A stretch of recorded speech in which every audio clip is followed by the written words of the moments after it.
Welcome back to the deep dive. Today, we're really getting into something substantial. It's a framework, a pathway, really, designed over multiple years. That's right. And it's aimed at achieving, well, genuine self-mastery. But the fascinating thing is it doesn't start with complex strategies. It starts with the foundation. Absolutely. A solid foundation. We're diving into the source materials around the Angel Wings online self-mastery and quantum transformation program. Quantum transformation, we'll get to that. You will. But yeah, the program itself, it's laid out almost like an architectural blueprint. It's incredibly systematic. So it's not just a quick course. Definitely not. It's a staged process, a real commitment aimed at personal excellence. But the absolute core idea, the thing you have to grasp first, is foundational balance. Right. You can't even start the bigger journey, the self-mastery part, without this balance first. It's non-negotiable, according to these sources. You have to achieve it, and then you have to sustain it. Okay, let's unpack that. The program mentions three big goals at the end: self-mastery, personal transformation, and human upliftment.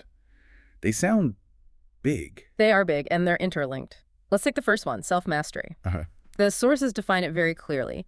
It's the ability to govern your inner and outer experiences. Govern them, like control. Exactly. Disciplined regulation, your thoughts, your emotions, your actions.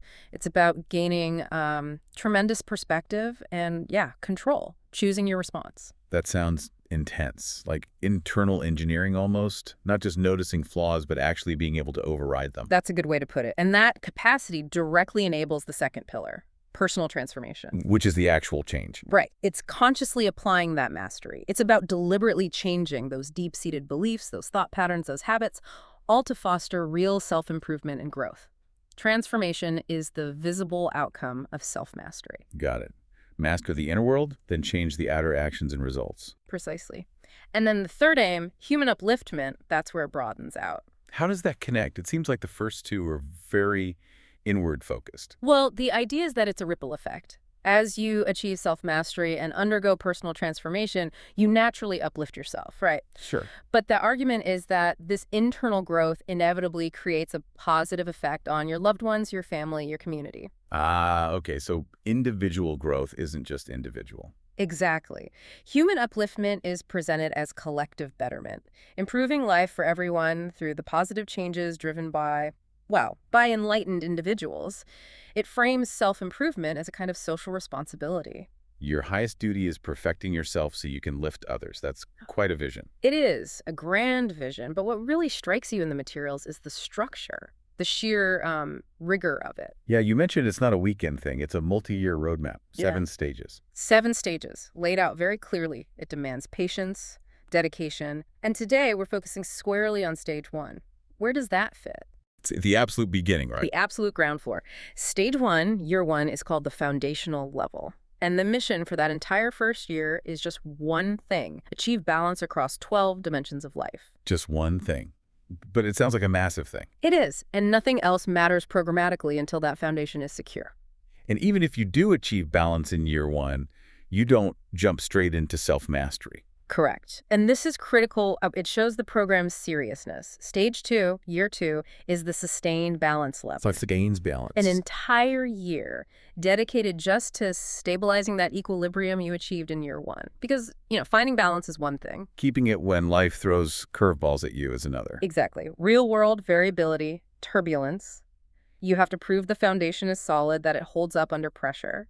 So stability first, then mastery. Precisely. Only after you've proven stability in year 2 does the door really open. Stage 3, year 3, is the intermediate level. That's explicitly where the journey into self-mastery begins. And the later stages build on that. They scale up. Stage 4 is sustained self-mastery. Stages 5 and 6 are about achieving and sustaining personal excellence. And stage 7, that's about extending that excellence towards the big goal, human upliftment. Wow. So minimum 7 years. The takeaway for anyone listening has to be the importance of year 1. It sounds like a gatekeeper. The ultimate gatekeeper. The sources couldn't be clearer. Foundational balancing in year 1 is, and I quote, Unequivocally necessary. Unequivocally. Yeah, they literally state, without that, nothing ahead is going to happen regarding self-mastery or any higher growth. If that base layer is shaky, You're building on quicksand. exactly. Any attempt to build higher, stage 3, stage 4, it's just going to fail. Okay. That definitely puts the focus squarely on year one. If the goal is a state of complete balance, what exactly needs balancing? These 12 universal domains. Yes, the famous 12 dimensions. The list is designed to be comprehensive, to make you look at parts of your life you might normally, push aside. Let's go through them, maybe group them a bit. Where do we start? Let's start with the ones that often dominate our attention, the external achievement areas. Dimension 1 and 2. Career and finances. Right. 1. Career. That's your job, your professional path, your ambition, satisfaction at work, all that. 2. Finances. Income, expenses, savings, debt, investments. Your overall financial health and security.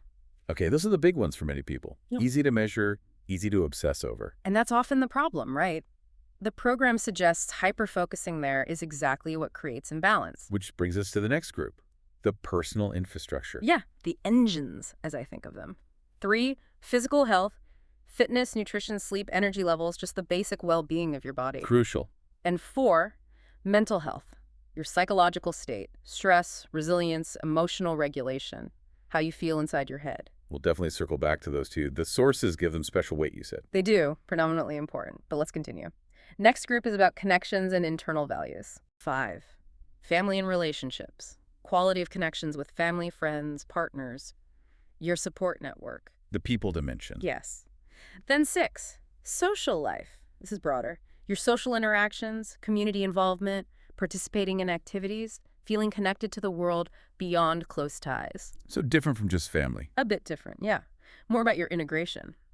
Then 7, personal development, your commitment to growth, learning new skills, setting personal goals, self-improvement. Actively working on yourself. Right. And 8, spiritual religious life. This one's often neglected. It covers your beliefs, practices, your sense of purpose, meaning connection to something larger, your core values. You can already see the potential conflicts, can't you? Pouring everything into career, dimension 1, might get you a high score there. But it almost inevitably tanks. Dimension 5, family, or Dimension 8, spiritual life. So the system forces you to think about resource allocation across all 12. That's the core mechanism. The tension from that imbalance is what drains your energy, which Yeah. is the next big topic. But let's finish the list. Final 4 cover lifestyle and impact. All right. 9, recreation and leisure, hobbies, fun, relaxation, things you do just for enjoyment and restoration. Play, essentially. Often the first thing to go when stressed. Sadly, yes. 10, environment. Your physical surroundings, your home, your neighborhood, the quality of the space you live and work in. That's an interesting one, not just internal state, but external place. It matters. 11, contribution to society, giving back. Volunteering, charity, community involvement, making a difference beyond yourself. Another one that feels like a luxury sometimes. But mandated here as part of balance. And finally, 12, life vision, the big picture, your overarching purpose, long-term goals, legacy, what you want your life to stand for. Wow. Okay, that is comprehensive. Looking at recreation, D9, and contribution, D11, how do you balance those when maybe career, D1, and finances, D2, feel overwhelming? The conflict seems built in. It is built in. And that's why the model emphasizes interconnection. A 10 in career and a 1 in recreation. Well, the burnout from that will likely drag down physical health, D3. Which then makes it harder to focus on your life vision, D12. Exactly. It's a closed system. Damage in one area tends to ripple through the others. Which leads us to the diagram you mentioned. The 12 dimensions aren't just a list, they're arranged around something central. Yes. Visually, they're shown orbiting a central core, with arrows flowing between all of them, showing that constant interaction and mutual influence. And what's at the very center? What's the fuel? Core energy, that's the term, is defined quite specifically How so? as the life force derived ultimately from the sun and food. It's the energy within the brain, the spinal cord, the body. Life force from sun and food. That grounds it biologically, doesn't it? It does. It means the goal of year 1 is optimizing this core energy, ensuring it flows smoothly, without obstruction, without turbulence, across all 12 dimensions. So poor sleep, bad diet. That's not just feeling tired. It's literally depleting the energy needed for, say, your spiritual life or personal development. Precisely. It connects your lunch break directly to your ability to pursue your life vision. If the energy flow is weak or blocked by conflict, the whole system slows down. And you mentioned a hierarchy within this interconnected system. The sources highlight two dimensions as being predominantly important. Yes. Despite the interconnectedness, physical health, dimension 3, and mental health, dimension 4, are singled out. Why those two? The material is blunt. If you lose those, quote, we lose everything. Wow. Without a functioning mind, your control center, and a functioning body, the vehicle, everything else just becomes unsustainable. They're the prerequisites for operating the system at all. The inner sanctum So sacrificing sleep for a work deadline. is literally eroding the foundation's most critical components, according to this model. Yeah. The program forces you to see that trade-off starkly. Okay, let's really dig into this energy idea. If balancing the 12 dimensions is the goal, and it's all about energy flow, what's the mechanism? How do you achieve that balance? It comes down to conserving inner energy, right? The master key. This is it. This is the absolute central concept, the leverage point. The source material describes the human mind as incredibly intricate, but also incredibly energy intensive. Just running the basic operating system takes a lot of fuel. Massive amounts. Just to maintain consciousness, let alone pursue complex goals. And the key insight is where that energy often goes to waste. Where, if not productive work? It's systematically drained unnecessarily by personal conflicts, internal conflicts, external conflicts, the unresolved arguments, the inner battles, the grudges. They aren't just mental noise. No, they're described as actual leaks in your energy system, actively dissipating your life force. So if I'm constantly worried about my finances, D2, or I have that simmering argument with a relative, T5, that internal static is literally stealing energy I need from my personal development, D7, or my career, D1. That's exactly the model. So the solution isn't necessarily about trying to generate more energy from outside. Like drinking more coffee. Right.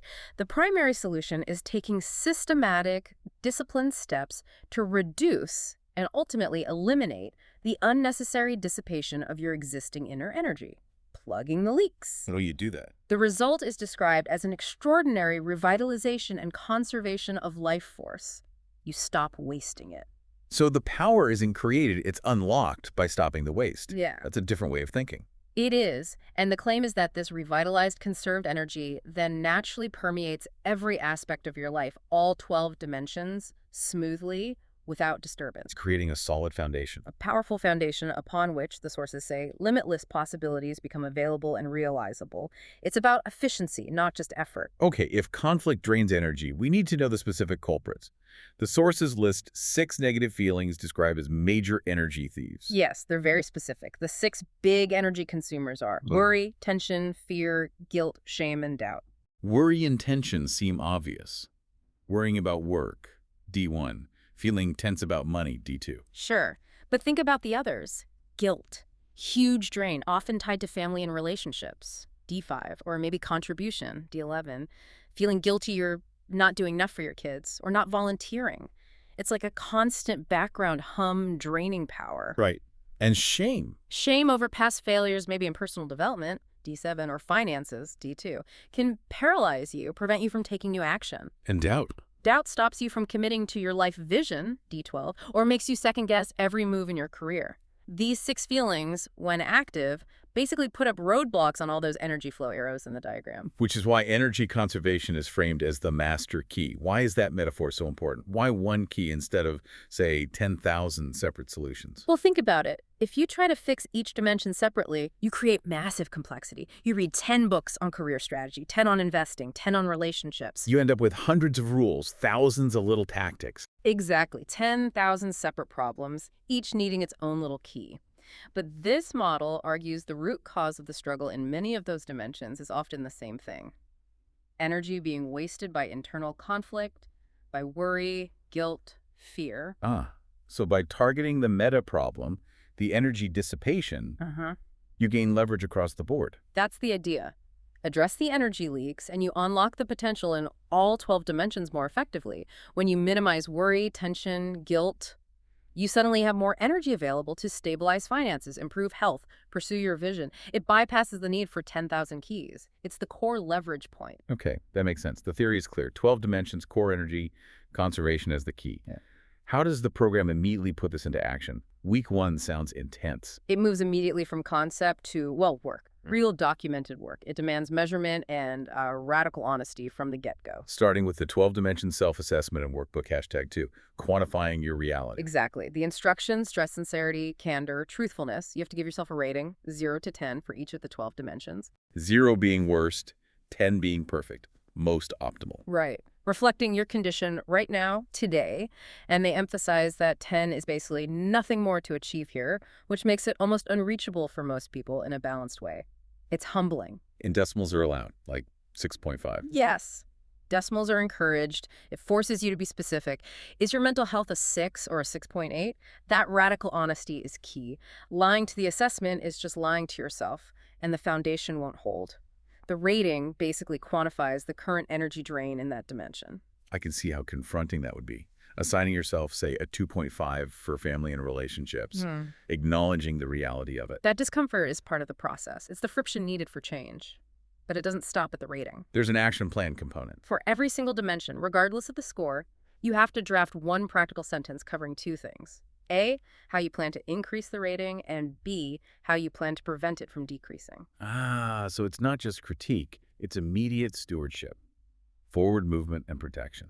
Exactly. So if your physical health is a 4.0, your sentences might be something like, A, I'll increase this by walking 30 minutes daily, and B, I'll prevent decrease by eating vegetables with dinner. Simple, actionable, keeps it from getting overwhelming. Okay, so workbook #2 is the external structure. Workbook #1 focuses inward, on the mind itself. Cognitive exercises. Yes, workbook #1 is all about grappling with the mind's complexity, the engine running the show. The first exercise literally makes you write out, my human mind is characterized by intricate workings and endless complexities. Just writing it out. Writing it out and then completing 7 different sentence stems that build on that idea. Like, despite its intricacy, the mind can. It forces you to confront the sheer power and complexity of the system you're trying to manage. It's metacognition, thinking about thinking. What's the goal of that repetition? Internalization. To really embed the idea that the mind is complex, yes, but also powerful and ultimately governable. This leads into internalizing the 3 properties of mind. Okay, what are they? First, diverse functions and abilities. The mind isn't a single tool. It's like a control center, capable of many different things. Makes sense. Second, emotional rational balance. The mind is always doing this balancing act. Many people lean too far one way, too emotional or too analytical. Mastery means being able to use both effectively. And the third property? Adaptability and growth. Neuroplasticity. The mind isn't fixed. It can change, learn, grow. This is crucial for a multi-year program. It's as fundamental change as possible if you put in the work. The workbook also has these capability spotlights designed to build confidence. Absolutely. They highlight amazing things the mind does that we often take for granted, like analytical creative synthesis, using logic and intuition together to solve tough problems. Like in math or physics, maybe. Exactly. Or language. Reflecting on the immense energy and complexity needed just to master one language, let alone more. It's about showing you the mind is capable of the high-level work needed for mastery. And the last spotlight mentioned was music and emotion. Yeah, this one's really interesting in terms of energy flow. How can music, often without words, evoke such powerful emotions? It shows the mind's ability to modulate and communicate energy directly. It ties right back to that core energy concept. These exercises aim to build that inner belief. My mind has the power for this. Okay, this is where things get really interesting. We've assessed, we've reflected on the mind. Now we hit the first actual principle for change, acceptance. And it's labeled quantum transformation principle, #1. Why quantum? Good question. Quantum transformation here refers to the aim of achieving rapid internal change. Think of a quantum leap in physics. It's a sudden, discrete jump in state, not a slow, smooth transition. So the program aims for a leap into balance, as fast as possible. That's the implication. A quality that opens up from the inside quickly. And acceptance is presented as the mechanism to trigger that leap. How does acceptance do that? Because it directly tackles the core problem we discussed. Energy drain from internal conflict. The definition of acceptance is treated almost like a strong medicine that gets into your system. By truly embracing acceptance, you immediately stop wasting power, fighting reality, resisting, judging. Okay, let's hear the definition. QTP PSHAG 1. Acceptance. What is it? according to the sources? It's defined as a powerful and transformative state of mind that allows individuals to embrace the present moment without judgment or resistance. Without judgment or resistance. Key phrase. It continues. It involves acknowledging the reality of one's thoughts, emotions, and circumstances without attempting to change or suppress them. Acknowledging without trying to change or suppress. That sounds passive to some people. But the benefits listed flow directly from stopping that fight, fostering growth, harmonious relationships, leading to increased self-awareness, resilience, inner peace. It's the cessation of conflict that enables progress. But that word, acceptance, it often gets confused with giving up, right? Resignation, complacency, how do they handle that? This distinction is hammered home in the materials. It's absolutely crucial. They are positioned as opposites. Resignation is throwing in the towel. Right. My finances are a 210. I guess they'll always be terrible. Exactly. Giving up. Acceptance, on the other hand, is acknowledging the reality, okay, my finances are currently a 210, this hill is steep, and then deciding to face it constructively. So, acceptance isn't the end point. It's the starting point for action. Precisely. It's the mental and emotional state that allows for constructive action. You stop wasting energy fighting the fact that it's 210. And you free up that energy to actually implement the plan you made in workbook #2 to raise the score. That is the master key in action. Acceptance, they say, leads to becoming very active and taking the right steps in the right direction. It shifts you from why me to, okay, what now? It's active engagement, not passive surrender. Can we use an example? Maybe Dimension 10, environment.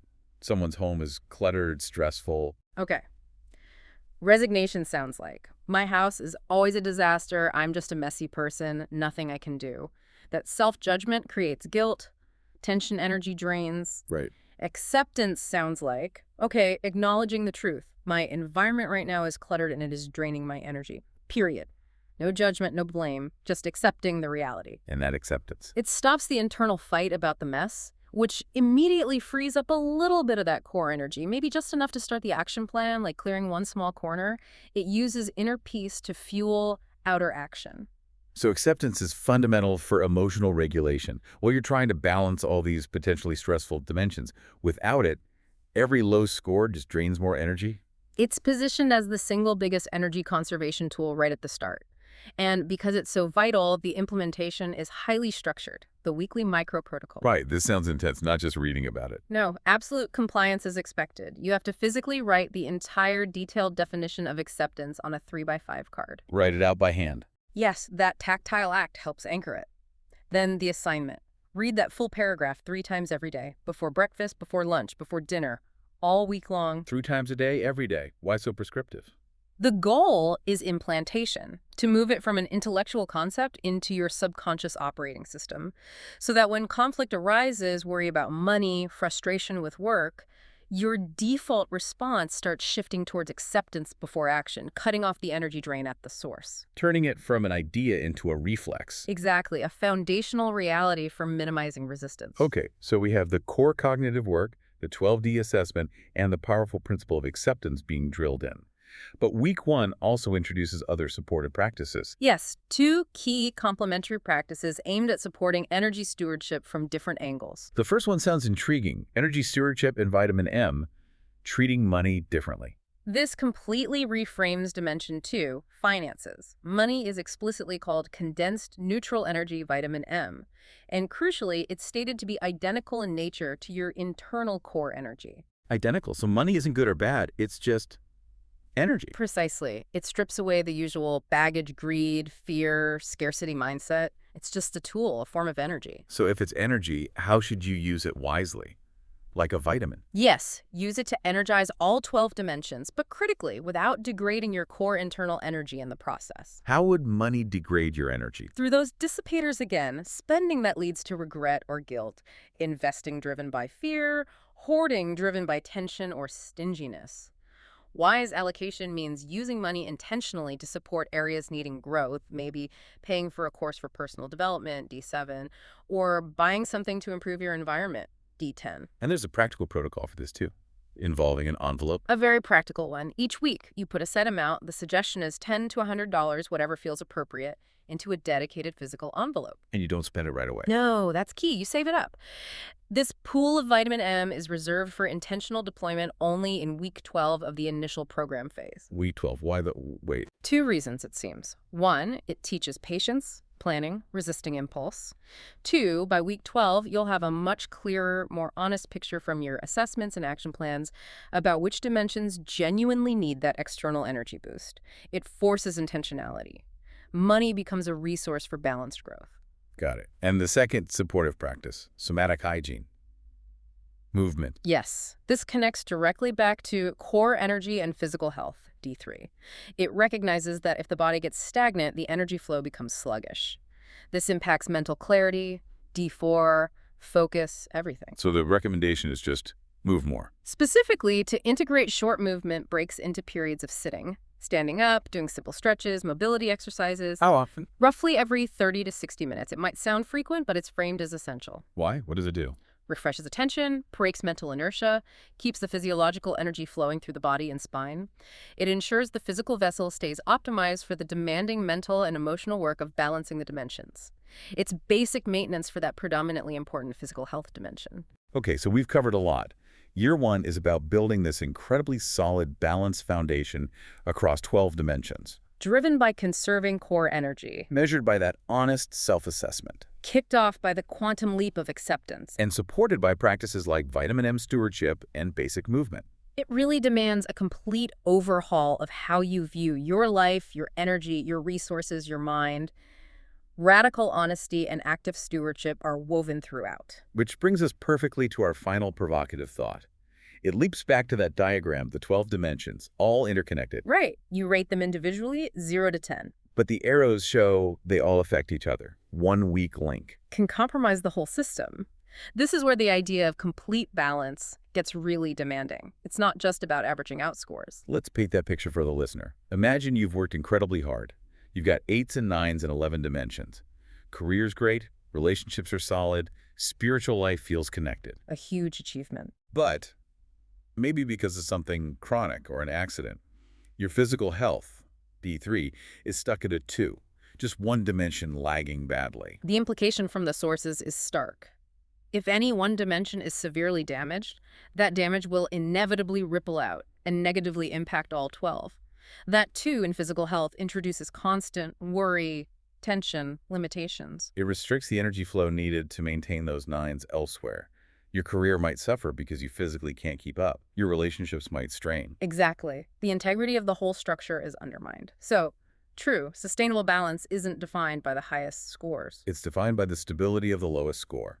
The weakest link determines the strength of the chain. Which transforms the pursuit of balance, doesn't it? It's not just a checklist, it becomes the state of constant, dynamic vigilance. You can't just focus on your strengths. You have to actively manage and shore up the weaknesses. Yes. The priority becomes damage control in the low-scoring areas, because until that lowest rating is stabilized and improved, the entire foundation is vulnerable. Progress towards self-mastery in stage 3 remains blocked. So the real test, perhaps, is applying that hard-won conserved energy and the principle of acceptance precisely to that dimension you least want to look at, the one scoring a 2 that you wish would just go away. That seems to be the core challenge, facing the weakest link head-on. Because according to this model, that's your most powerful point of leverage for true transformation. Never give up on it. A powerful place to leave it. We've laid out the map, the tools, the mindset for building that foundation. The next step, as always, is yours to take. Time to start that assessment.